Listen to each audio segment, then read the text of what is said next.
Welcome back to another episode of Manufacturing in the Glass City. I'm Brian Blair, your Vice President and Director of Athletics. Today, I'm joined by one of our most notable student-athlete alumni, Barend Botha. Barend, how you doing today? Good, thanks, Ms. Hoff. Absolutely. So, fresh off of playing, got a little time to get your feet under you right now. I guess for the audience, maybe describe your path to Toledo, from where you grew up to how you made the decision to come to Toledo, and maybe what that experience was like. Yeah. So I was born in a small city on the border of Zimbabwe in South Africa, and then in 7th grade I moved down to the coast, George, South Africa.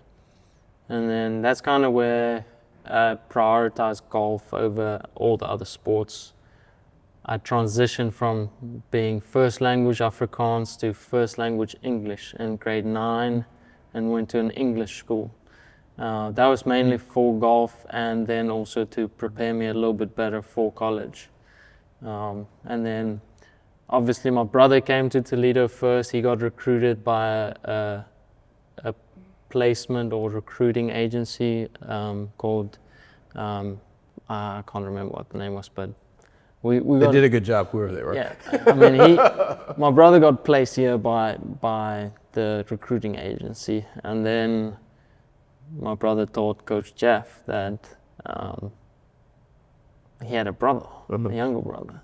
And then Coach reached out to me and we started talking, and my mom really wanted me to come to Toledo to be with my brother as we were 8,000 to 13,000 miles away from home. So ended up here, and I mean, it's been great. So I had a great time here. So you mentioned you gave up every other sport and switched to golf. If it wasn't playing golf, what sport would you have focused on? Probably rugby or cricket. Okay. I enjoyed rugby. I stopped rugby just because I was too small. And like coming into 9th grade, I didn't hit my growth spurt, so I was still a tiny guy. And then 10th grade grew from probably like 5'4" to 6'2". Wow. So, I mean, I would probably say rugby. Huh? I enjoyed it. Well, I'm still waiting on my growth spurt, so we'll hold out hope on that front. You got recruited to Toledo, and you get here during the pandemic, right? You got this global phenomenon happening. What was that like to arrive here under those circumstances and kind of figure it out?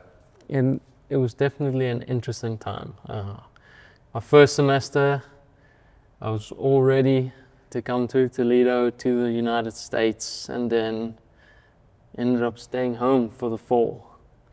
I did online schooling through the university for the first semester, and then came from summer to spring. Cool. I would say it was a very big difference because I've never seen snow in my life. And when I got here, it was snowing, everything was white, it was cold. So it was definitely a different experience. Yeah. If you were talking to your younger self, or maybe let's say you had a younger brother and you were telling him he was being recruited by Toledo, why should he make that decision to come to Toledo? Everyone around here is phenomenal. I mean, everyone's very friendly, they want the best for you, and so they'll do anything to make you better and push you in the right direction.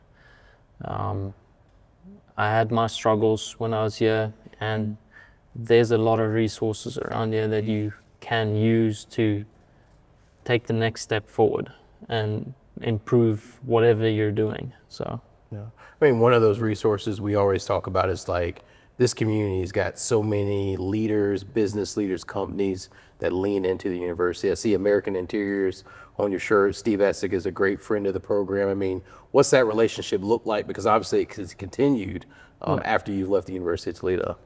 Yeah, I mean, he's a great guy. He's done a lot for me. I mean, I can't thank him enough.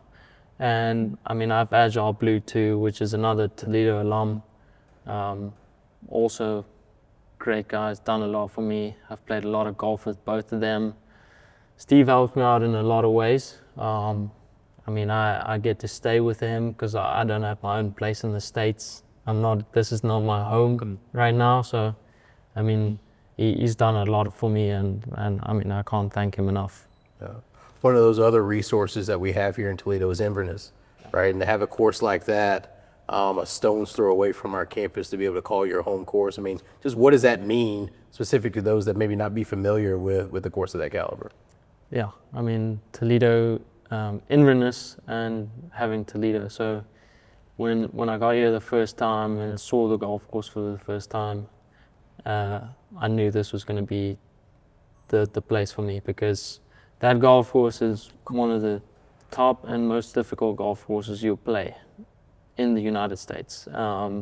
And for it to be the home golf course for Toledo, I think that is one of the greatest benefits they have, because it teaches you a lot about the game.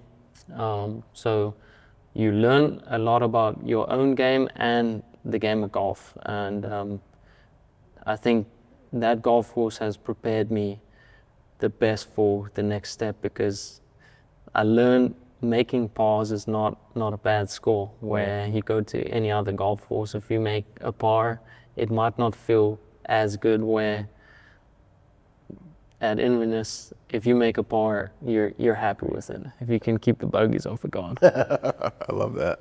You talk about preparing you to play different courses. Obviously, you were very successful here, won 2 MAC individual titles. I mean, what do you remember from that experience of coming out on top? I got to witness at least one of those when you played in Indiana. I mean, what does that feel like to hoist that trophy after those couple of days? Well, I mean, it meant the world to me. Coming to Toledo, my goal was to be the best golfer to come out of Toledo and to win the MAC championship, and I did it twice. So, I mean, I'll never forget the feeling. I've dabbled in golf. I'm not very good, right? A lot of bogeys my way. But I can only imagine the pressure you feel when you're playing in a tournament, you've got a lead and you're trying to maintain but not play tight. I mean, how do you balance those emotions? Breathing. I try to just focus on my breathing, think about my breathing, so that my brain switches off everything else. So I just focus on my breathing, and that's the only thing that's going on in my head, because if I don't focus on that, it's very easy to get your head to scramble about what happened back there or what's coming ahead. So yeah, just breathing. Yeah, I love that. I mean, when I played in college and people will say, well, what was it like? I don't really think about the games as much as I think about the time with my teammates and the silly jokes we laughed after, the memories made. I mean, what's your fondest memory of your teammates being a Toledo golfer? I would say playing at Ottawa Park. Okay. I mean, we can walk to it. It's right across the road, and we always played fun games out there. We would play team events out there. I mean, it's a community golf course. Yeah. So I mean, it's not tough. It's not long, but it's a place to go have fun for us. So like we played a different variety of games there. Individual tried. I mean, one of our guys shot 59 out there. So I mean, we just had fun out there. So that's probably one of my favorite memories out there, playing golf with everyone on the team. Oh, I love that. I love that. What's it like now, fast forward, being a professional golfer and representing the University of Toledo? It's great. I mean, the first thing I wanted to do is put the rocket on my bag, because I wanted to feel a resemblance with the University of Toledo and what I've learned throughout the years of being here until graduating. So having the rocket on the bag there means a lot to me. And yeah, I mean, it's great having the name of Toledo behind me. I mean, I get DMs from other MAC schools and saying that I'm a inspiration to them, because MAC is a little bit smaller than all of the bigger schools, but I mean, we're just as good as them. So, talk to me a little bit about, you mentioned your brother getting recruited here and that kind of being the start of your journey, but maybe talk a little bit about your relationship with him and what it's like to be on the Korn Ferry Tour together. Yeah, so I mean, we played golf together our whole life. We always competed against each other, even at the University of Toledo. I mean, we always butted heads trying to beat each other, and I mean, we also practice together and try to help each other out and figure out how we can get better together. And it was tough. I went through a rough patch in the middle of the year on tour, and I wanted to feel closer to home. So I told him, listen, I need you to come carry the bag. And everything changed. I mean, he's got a very numbered brain on him, so his course management's phenomenal, and he plans very well. So it was, I mean, getting him to come carry the bag meant a lot to me. I calmed down too, felt a little bit more at home, and I mean, it was great. Oh, that's phenomenal. And I think some of our staff, coaches, and student athletes have been able to make it out to cheer you on some places along the tour. Just talk to me about guys that you played with and you played Ottawa Park, now coming to seeing you as a professional. Yeah. There's Jamie Butler's down in Columbus. He came out when I played in Columbus, which is very nice. And then, I mean, my girlfriend also went to the University of Toledo. She played soccer for the university. She comes with me sometimes to support me, which is always nice. The team came out to the championship, which on Saturday, and I mean, it was kind of a little bit nervous for me, but I feel like it gave me a little bit of an edge against the rest of the people, because I had my support out there, and it was great to have them there and people cheering for me. So yeah. You talk about the tour, you're seeing all these new places, new courses, and what are a couple highlights from this past year that stick out to you?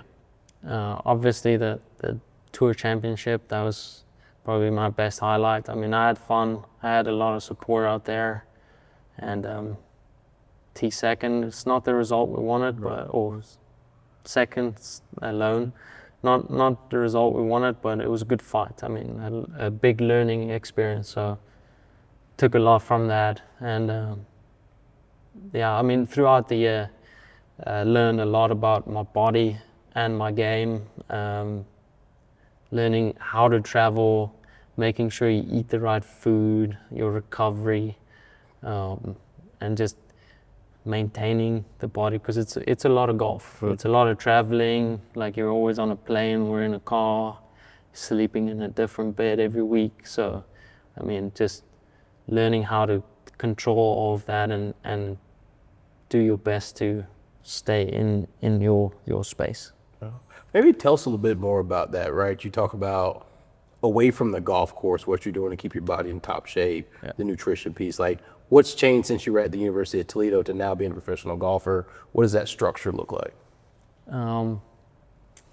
Yeah, I didn't do a good job of it this year. I didn't do a good job, I'm not gonna lie. Getting things in place right now for next year, so that next year I can do a better job. I didn't have everything in place for this year.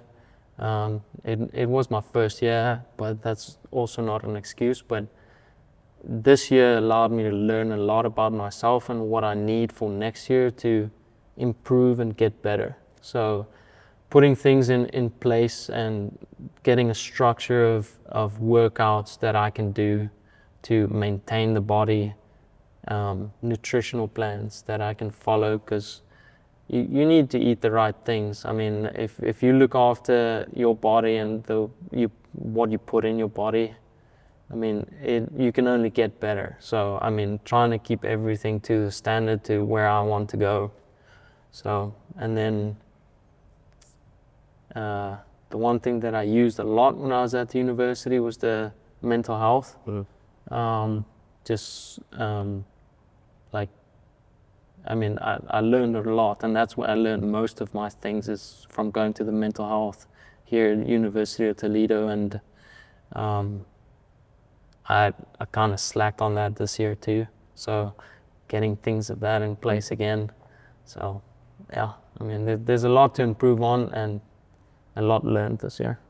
I love that you're still in this growth journey of, hey, here's the things that I did. A lot of people say, well, I'm a pro now. I can kind of cut it loose. I know what I'm doing, and you're focused on getting better. I also love when you talk about the needs of the mental health and the coaching and the nutrition piece as we think about some of our future projects we're working on, like the Champions Complex, to bring all that under one roof for our department. So they hear pro, speak about the importance of that. I think it really resonates with us.